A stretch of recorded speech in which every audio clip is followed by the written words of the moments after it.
ملک میں امن و امان کا قیام اور جرائم سے پاک معاشرے کی تشکیل انصاف کے بغیر ہو نہیں سکتی، ہو ہی نہیں سکتی۔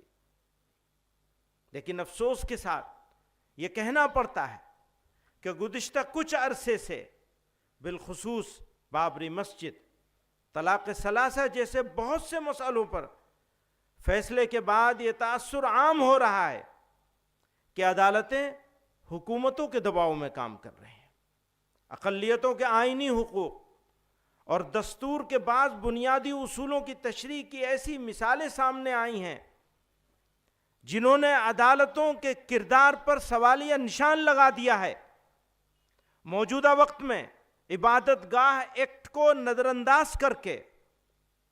انداز کرتے ہوئے گیان واپی اور متھرا کے مقدمات کو قابل سماعت قرار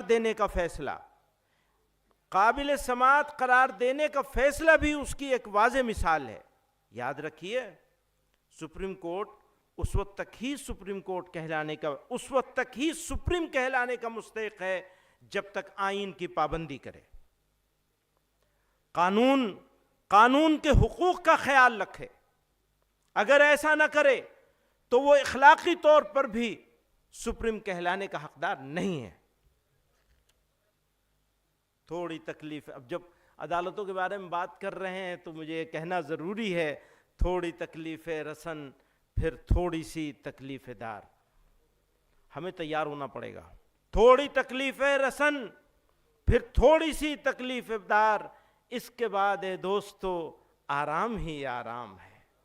اپنی ہی بستی میں ہم سے، اپنی ہی بستی کے لوگ، اپنی ہی بستی میں ہم سے، اپنی ہی بستی کے لوگ پوچھتے ہیں کون سی بستی کے ہو، کیا نام ہے۔ وہ SIR بھی چلایا ہوا ہے۔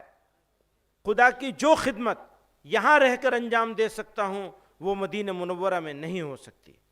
اسی کشت و خون کے دوران بستی حضرت نظام الدین اولیاء میں حضرت شیخ الحدیث مولانا زکریا صاحب رحمۃ اللہ علیہ سے ملاقات کے لیے تشریف لائے تو حالات سے سخت متاثر تھے، چہرے مبارک سے غیظ و غضب کے آثار عیاں تھے۔ آپ نے بھررائی ہوئی آواز میں فرمایا، میں نے تو ہندوستان میں مرنے کا فیصلہ کر لیا ہے۔ جہاد، اسلام اور مسلمانوں کے دشمنوں نے اسلام کی مقدس اصطلاحات مثلا جہاد کے لفظ کو ایک گالی، فساد اور وائلنس کا ہم نام بنا دیا ہے۔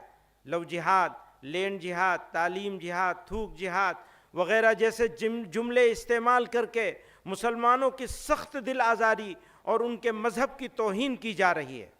افسوس کا مقام ہے کہ حکومت اور میڈیا میں بیٹھے ذمہ دار افراد بھی اس طرح کے الفاظ استعمال کرنے میں کوئی شرم محسوس نہیں کرتے اور نہ ایک کمیونٹی کی دل آزاری کی پرواہ کرتے ہیں۔